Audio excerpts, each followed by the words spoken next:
sa fréquence nous réunit. À Zagouan, 92.0. Le journal.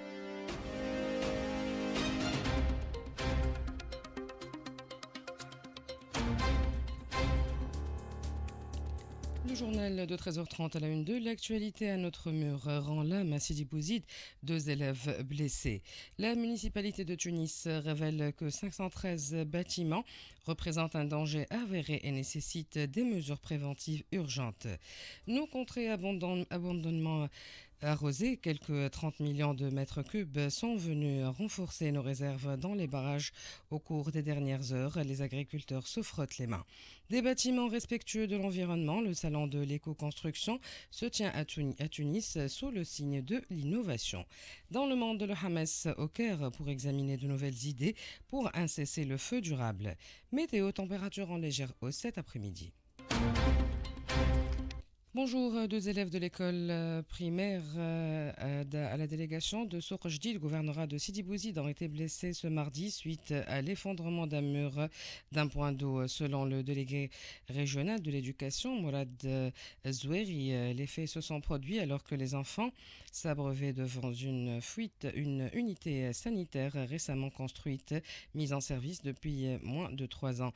L'une des élèves a perdu connaissance sous l'effet de la peur et du choc, tandis que l'autre a subi des contusions. Un comité de la délégation régionale s'est rendu à l'hôpital local pour s'assurer de l'état de santé des élèves jugés stables.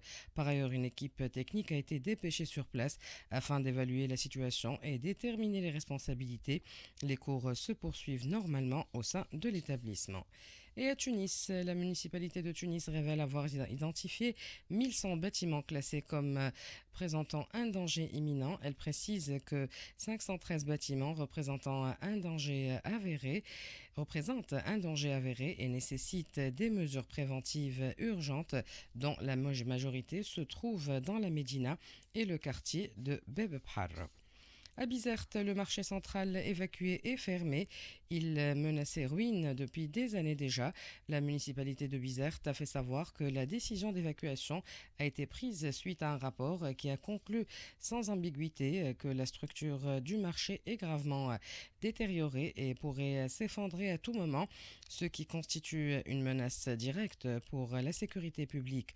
Les autorités ont par ailleurs proposé des alternatives pour la poursuite des activités commerciales en attendant la reconstruction du marché central.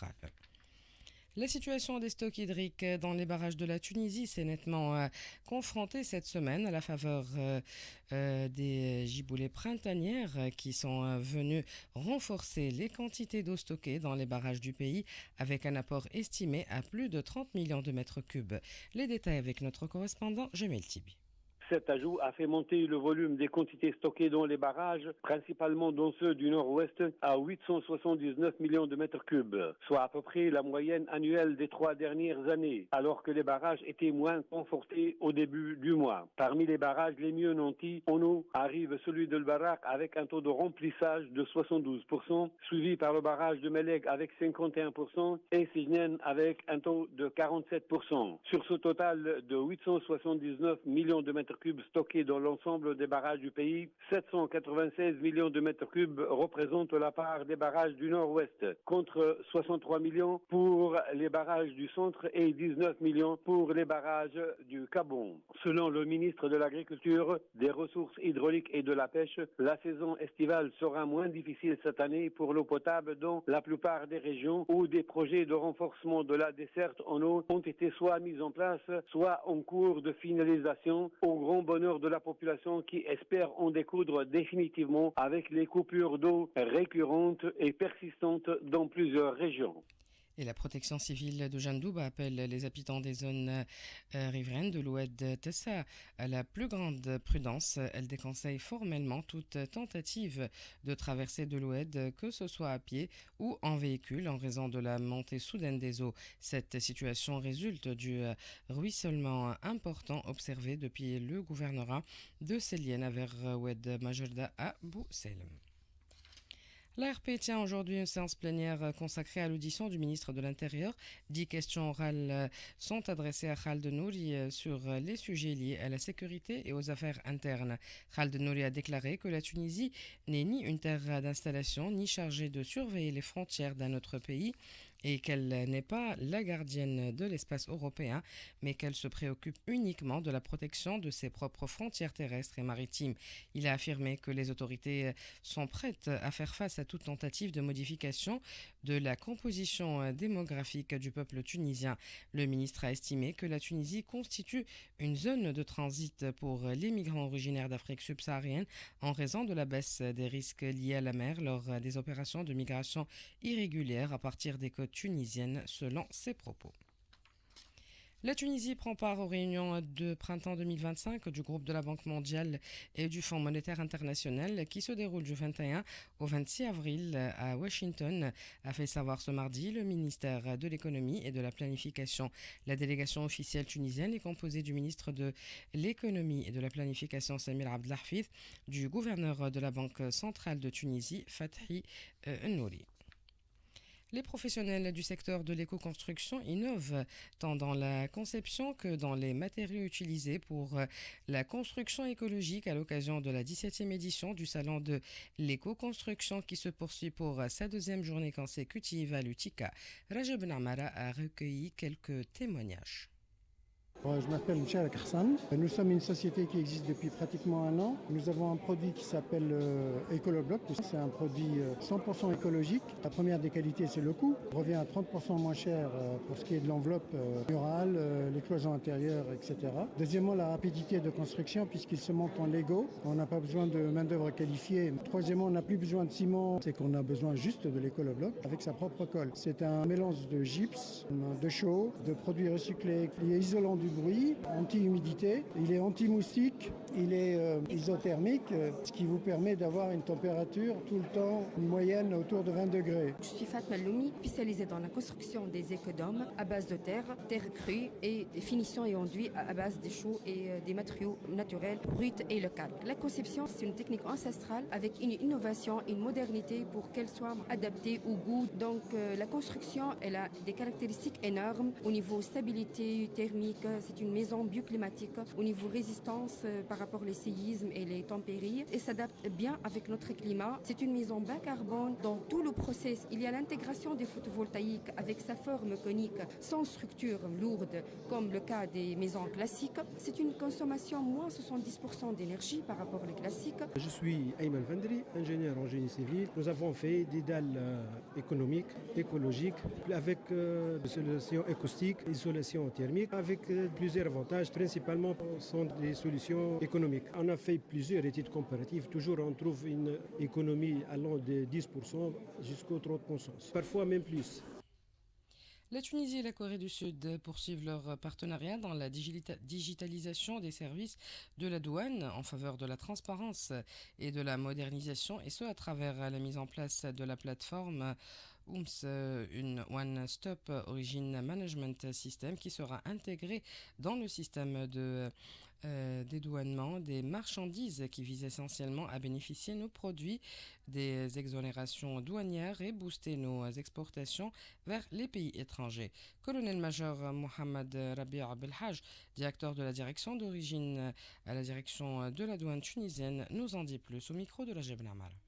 Cette plateforme, elle va permettre aux marchandises tunisiennes de bénéficier des exonérations à leur entrée au territoire des pays partenaires avec lesquels la Tunisie a conclu des accords de libre-échange. Donc l'exportateur tunisien doit vérifier le respect de règles d'origine. Donc il exprime un effort dans l'opération de fabrication. Et donc avec la multitude des accords, les exportateurs éprouvent souvent des difficultés à vérifier le respect des règles d'origine.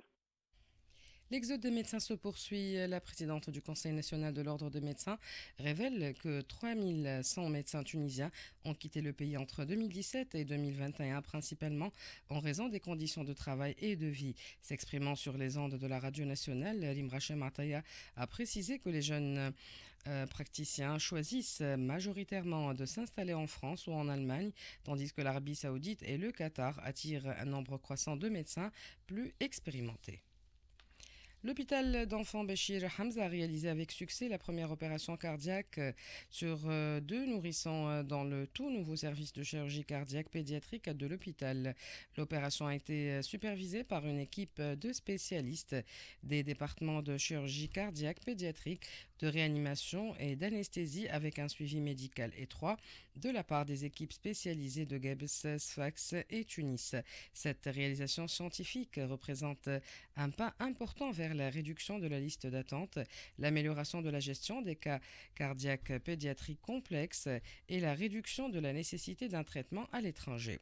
Professeur Fekher Erdi, la chef de service de chirurgie cardiaque pédiatrique à l'hôpital d'enfants Béchir Hamza, au micro d'Nsaf Zairi. C'est un service qui a été récemment créé. C'est le premier service de genre dédié à la chirurgie cardiaque des enfants porteurs de malformations congénitales cardiaques, qui a été créé en Tunisie. Il a été créé avec un double objectif. Un premier objectif à court terme, c'est d'opérer de plus en plus d'enfants porteurs de malformations cardiaques qui sont en attente et qui remplissent les listes d'attente. Et le deuxième objectif à moyen terme, c'est de pouvoir opérer les nouveau-nés avec des malformations complexes. C'est qu'on est en train actuellement d'adresser pour se faire opérer à l'étranger. Donc le service a été créé en début avril et le 16, on a démarré l'activité et on a opéré 2 petits nourrissons, le premier de 3 mois et le deuxième de 21 jours. Pour le moment, il se porte bien. Le premier de 3 mois est déjà rentré chez lui et le deuxième, il est hospitalisé actuellement au service de réanimation. Cet instrument vise. Signature d'un accord entre l'Office national de l'artisanat et l'Agence nationale pour l'emploi et le travail indépendant visant à la mise en place d'un nouvel instrument pour leur insertion et adaptation professionnelle. Une réunion s'est tenue ce matin au siège de l'ONA de Mednine qui a réuni les professionnels de l'artisanat, les artisans et les représentants de l'ANETI pour concrétiser cet accord. Mabrouk Madouri, directeur central chargé de développement de compétences à l'Office national de l'artisanat, au micro de Mimoun Tounsi.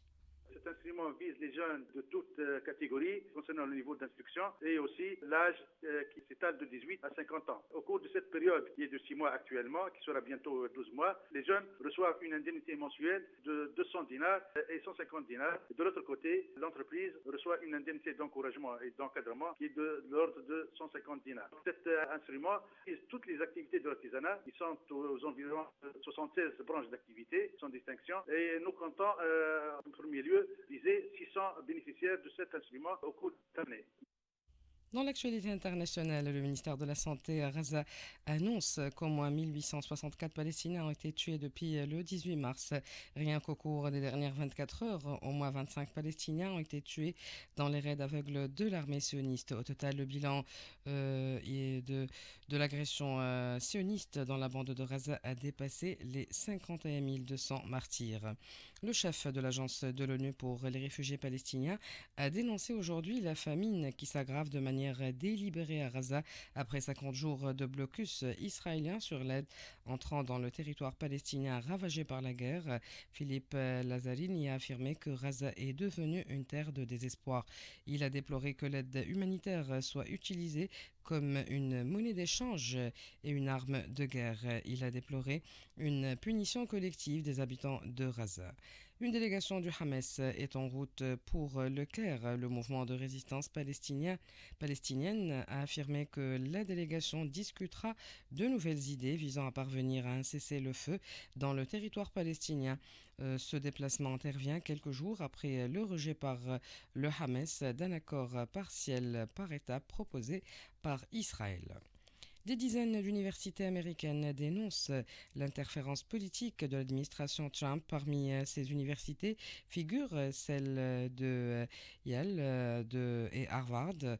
Dans une déclaration commune, la centaine de signataires de cette déclaration commune qui rassemble présidents d'universités et responsables d'associations mettent en garde contre les menaces qui pèsent sur l'enseignement supérieur américain.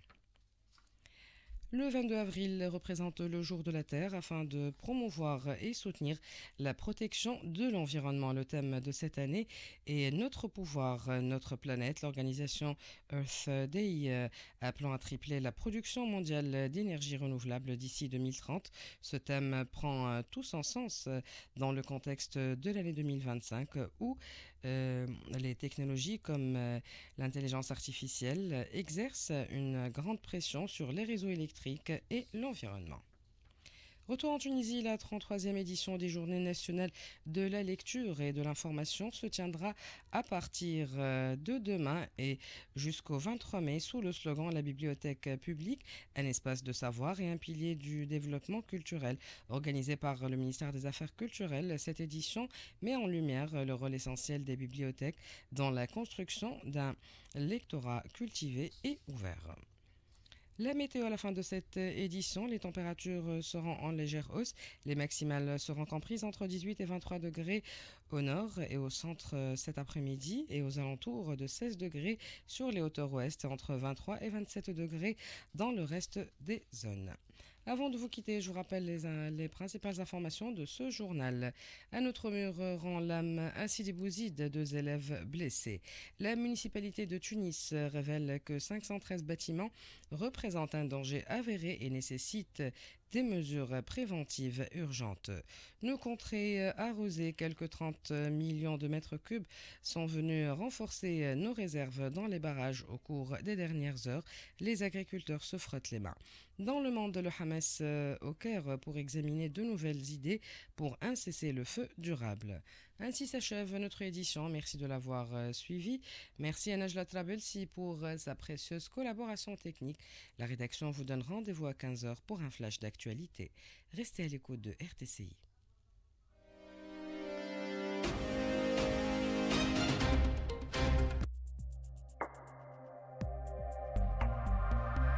RTCI, sa fréquence nous